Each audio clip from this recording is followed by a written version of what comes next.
Depuis toujours, l'homme a cherché à utiliser la ressource en eau pour ses intérêts.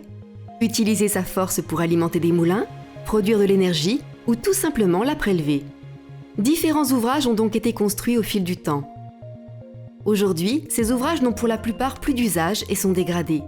Malgré cela, ces modifications passées engendrent toujours des effets négatifs sur l'écologie et la qualité des cours d'eau, en impactant la faune et la flore qui en dépendent. Une partie des aménagements prévus dans le cadre du projet EBMA a donc un enjeu écologique et va permettre d'améliorer la qualité des cours d'eau. L'objectif est simple, permettre un retour aux conditions d'écoulement les plus proches d'un fonctionnement naturel. 5 cours d'eau et 20 communes vont donc bénéficier de différents travaux, notamment des aménagements de seuil, la création de lits d'étiage, la diversification des écoulements, la restauration d'annexes hydrauliques. Les aménagements de seuil. Un seuil est un obstacle artificiel à l'écoulement naturel du cours d'eau. Historiquement, ils ont été construits par l'homme pour alimenter des moulins en utilisant la force hydraulique de l'eau ou encore pour alimenter des prises d'eau nécessaires à l'irrigation par exemple. Aujourd'hui, ils ne sont pour la plupart plus exploités et représentent des obstacles à la continuité écologique des cours d'eau. Ils seront donc soit supprimés totalement, soit réduits afin d'abaisser la ligne d'eau tout en maintenant les usages liés à l'eau à certains endroits. Ces aménagements vont permettre de redonner de la vie aux cours d'eau par le biais d'une meilleure oxygénation et de meilleures vitesses d'écoulement. En période de crue, aucun impact ne sera observé. À Brevannes-en-Bassigny, par exemple, en Haute-Marne, le seuil du moulin d'Aiguizerie représente un obstacle à la continuité écologique. Le seuil empêche le franchissement des espèces piscicoles comme le brochet. Il est aussi en très mauvais état et menace la stabilité des habitations attenantes. Afin de rétablir la continuité écologique, ce seuil va donc être supprimé. D'autres aménagements sont également prévus pour permettre de redynamiser le cours d'eau. Le profil du cours d'eau va être retravaillé sur 450 mètres. Le cours d'eau va être éloigné des habitations menacées. Et en rive gauche, la berge sera consolidée afin de protéger les habitations. La pente des berges sera adoucie et des banquettes végétalisées seront créées. Un lit d'étiage va être mis en place afin de mieux maîtriser les écoulements en période de basse eau. Ces aménagements auront un effet positif sur 4 km de cours d'eau.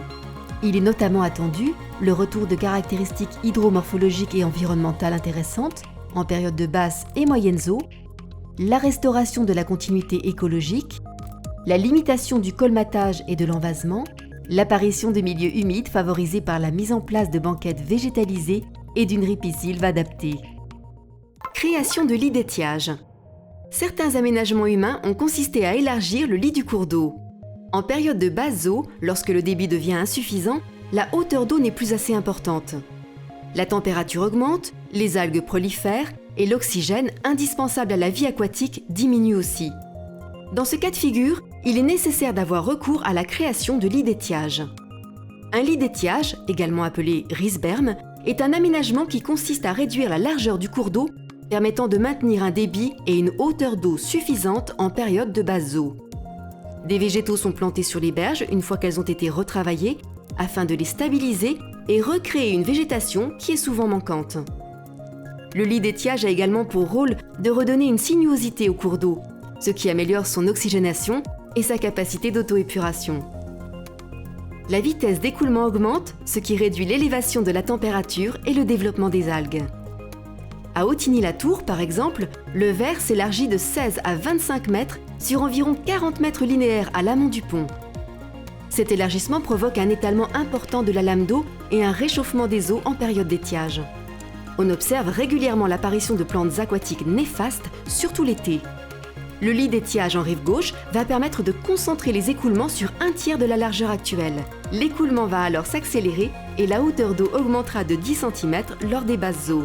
Enfin, l'eau sera mieux oxygénée grâce à la diversification des écoulements et une banquette végétalisée servira de tampon entre les parcelles agricoles et le cours d'eau, limitant les risques de pollution. La diversification des écoulements. Au fil du temps, plusieurs cours d'eau de la Meuse amont ont été modifiés par l'homme, notamment pour augmenter leur capacité. On parle de recalibrage. Ces modifications impactent l'environnement puisqu'elles génèrent un manque de diversité dans la morphologie du cours d'eau. Les recalibrages diminuent sensiblement la hauteur d'eau à l'étiage, ce qui va générer une augmentation de la température et donc un risque d'apparition d'algues et de pollution. Ils détruisent aussi des habitats, ce qui présente un risque important pour la faune et la flore. D'un point de vue hydraulique, ces recalibrages accélèrent les écoulements en période d'inondation et aggravent l'érosion. Et bien sûr, plus on attend pour agir, plus les milieux se dégradent. Afin de résoudre ces problèmes, plusieurs travaux du projet EBMA consistent à diversifier les écoulements. L'objectif est de recréer une sinuosité naturelle sur le cours d'eau. Pour cela, plusieurs banquettes végétalisées seront créées et alterneront successivement entre la rive gauche et la rive droite. Le fond du lit du cours d'eau pourra également être remodelé, notamment par des recharges granulométriques qui consistent à recharger le fond du lit par différents types de gravier. Il s'agit également de redonner au cours d'eau sa largeur naturelle afin de la réadapter à son débit. Des centaines de mètres de cours d'eau vont ainsi être aménagés. Ces aménagements vont permettre d'éviter des eaux stagnantes en période d'étiage et donc de mieux oxygéner les milieux, d'adoucir les berges qui jouent un rôle tampon entre les parcelles agricoles et le cours d'eau, de recréer des habitats variés, de favoriser le retour d'espèces et donc d'encourager la biodiversité. Les plantations vont permettre de recréer des zones d'ombre limitant le réchauffement de l'eau. Le système racinaire va également permettre de fixer le sol et d'éviter le phénomène d'érosion. Sur l'Angers, par exemple, le linéaire situé entre Médonville et Gendreville a été fortement modifié dans les années 50 et se résume aujourd'hui à un tracé rectiligne et recalibré. Les berges du cours d'eau sont devenues abruptes, jusqu'à 4 mètres de haut. Le manque de végétation provoque de l'érosion qui est accentuée par le piétinement du bétail. Cela joue également sur la qualité physico-chimique de l'eau, qui est médiocre. C'est pourquoi les berges vont être retravaillées et revégétalisées sur 1 km d'eux. Les matériaux utilisés proviendront des déblais réalisés localement. Les berges seront également clôturées pour éviter l'accès du cours d'eau au bétail, ce qui permettra de limiter les phénomènes d'effondrement et d'érosion. Le lit du cours d'eau modifié permettra de rendre les berges moins abruptes et de concentrer les écoulements. Chaque berge est aménagée successivement, rive droite, rive gauche, pour redonner une légère sinuosité au cours d'eau. Le fond du lit sera rechargé localement en granulométrie pour compenser l'incision observée. Un peu plus de 600 mètres seront traités. La restauration d'annexes hydrauliques. Une annexe hydraulique est un ensemble de zones humides connectées de manière permanente ou temporaire à un cours d'eau.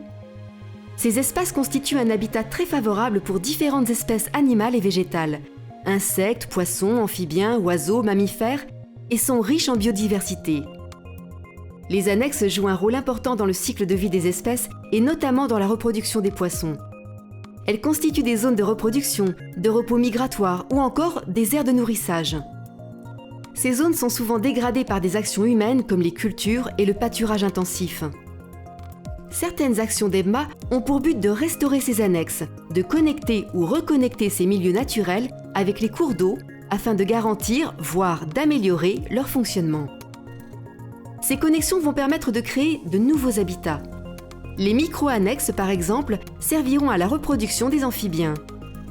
C'est le cas, par exemple, de la noue de Pagny. La noue de Pagny est une zone qui s'étend sur environ 3 km et qui ressemble naturellement à un fossé large et peu profond, dont les rives sont en pente douce. Elle joue une connexion entre la Meuse et le Vair et caractérise un ancien bras de la Meuse. Elle n'est alimentée qu'à partir d'un débit important. La noue se retrouve ainsi en eau 20% du temps en moyenne au cours d'une année. Il s'agit d'une zone très riche en biodiversité et qui est d'ailleurs classée espace naturel sensible et zone naturelle d'intérêt écologique, faunistique et floristique.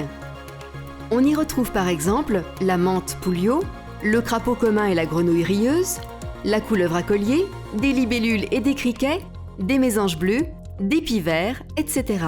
Les travaux, visant principalement à retrouver une connexion piscicole sur le linéaire, vont permettre d'améliorer le fonctionnement de la noue et de faire en sorte qu'elle soit en eau plus facilement et plus souvent. Tous ces aménagements vont permettre d'améliorer considérablement la qualité des cours d'eau et de protéger durablement la faune et la flore locale.